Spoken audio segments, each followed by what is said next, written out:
Donc là, on a vu l'entraînement, l'alimentation, la diététique. Maintenant, on va parler un peu plus de la stratégie de course que tu mets en place.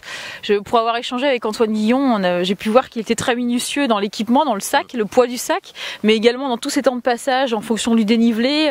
Il peut dire presque à l'arrivée le temps de course qu'il fera. Toi, tu te prépares comment par rapport à tout ça ? Ben en fait non, moi je suis tout le contraire d'Antoine, je suis pas du tout dans cette stratégie. Moi je cours au feeling, à la sensation, je vais pas reconnaître le parcours.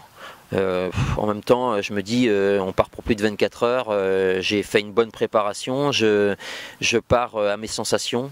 À mes sensations, mais je vais pas essayer de suivre quelqu'un en fait. Je vais, par contre, je serai en dedans. C'est clair, faut partir en dedans. Faut pas partir dès que vous vous sentez essoufflé ou vous commencez à être dans le dur. Faut lever le pied parce que faut arriver quand même frais. Arriver à mi-parcours, faut être encore frais. Donc je cours vraiment en footing très léger, sans forcer. Mais je vais pas je vais pas courir en fonction de quelqu'un, parce qu'Antoine, en fait, moi j'ai pu m'apercevoir qu'il y avait une quinzaine de coureurs qui l'ont suivi jusqu'à Sillaos environ. Donc moi, à un moment, je me suis retrouvé 6e, j'étais surpris d'être 6e, et en même temps, à un moment, je me dis mais je vais pas marcher, quoi, ça sert à rien. Je suis 6e, c'est que je suis bien et je suis bien préparé, donc j'ai pas ralenti, j'ai continué à courir vraiment à mon rythme. Donc voilà, après.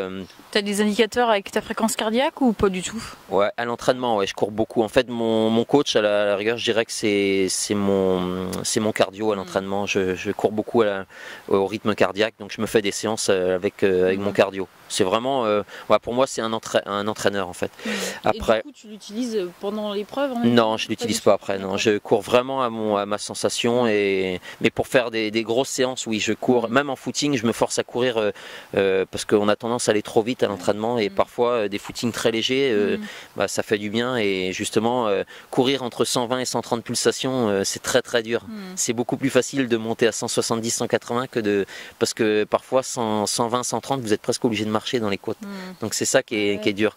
Mais après, non, je sais que la majorité des coureurs qui sont devant, oui, ils sont très très minutieux, quoi. Ils vont repérer le parcours, ils se disent tiens, aller à tel endroit, il faut que j'arrive en tant de temps. Et non, moi parce qu'en fait le jour J on sait jamais comment on peut être, donc aussi bien vous êtes vraiment dans un très bon jour et voilà, vous allez claquer la course qu'il faut. Et moi je me suis vu arriver super bien préparer une course et puis passer complètement à côté. Pourquoi, je sais pas. Le lendemain j'étais en forme et ce jour-là j'y étais pas, et la veille j'étais super bien. Donc non, c'est vraiment à la sensation et vraiment pas. Mais ce que justement, c'est pas le fait de s'être préparé, avoir bien visualisé son schéma de course et sa stratégie qui peut pas, ça pourrait être justement l'atout pour réussir. Oui, peut-être, mais en même temps, si vous n'êtes pas bien et que vous avez été voir justement la course, vous savez ce qu'il vous reste à faire. Moralement, je pense que vous prenez une claque. Quoique maintenant, je le connais le parcours parce que ça fait 2 années de suite que j'y vais.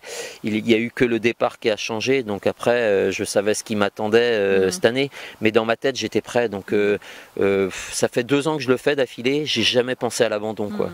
J'ai fait des ultras, voire même moins, des 80 km. Et je peux vous dire qu'au bout de 30 bornes, déjà, on se demande ce qu'on fait sur la course. Là, je me suis jamais posé la question. Vague, quoi. Non, j'ai pas. Les temps faibles que j'ai eu, c'est les moments où j'ai fait mes hippos, quoi. Mais voilà, mais j'étais pas bien sur le moment. Ça a duré un quart d'heure, 20 minutes. Mais jamais de temps où je me dis mais qu'est-ce que tu fais là, mais jamais. Alors que généralement sur ce genre de course, quand vous n'êtes pas bien, souvent vous posez la question, quoi. Et tu as un conditionnement mental, il y a quelque chose que tu te dis d'un point de vue mental pour justement repousser ce passage où tu es dans un creux? Non, en fait, là cette année j'ai vraiment bien profité du paysage et je me suis vraiment régalé, quoi. J'étais content d'être sur la course.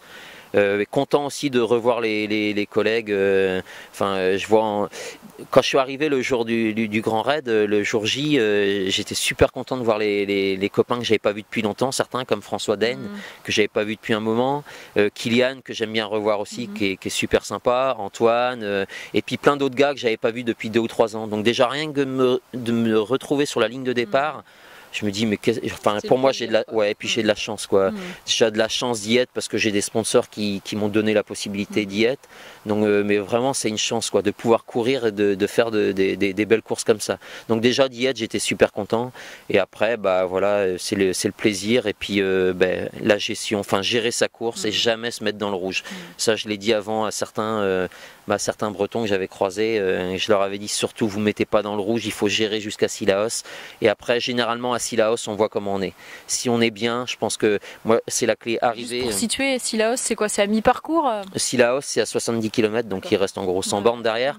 Mais pour moi à chaque fois que je suis arrivé vraiment bien mais serein à Sillaos, j'ai vraiment fait un grand raid. Après quand vous arrivez que vous êtes entamé à Sillaos, là c'est la galère. Ouais, c'est la galère, ouais.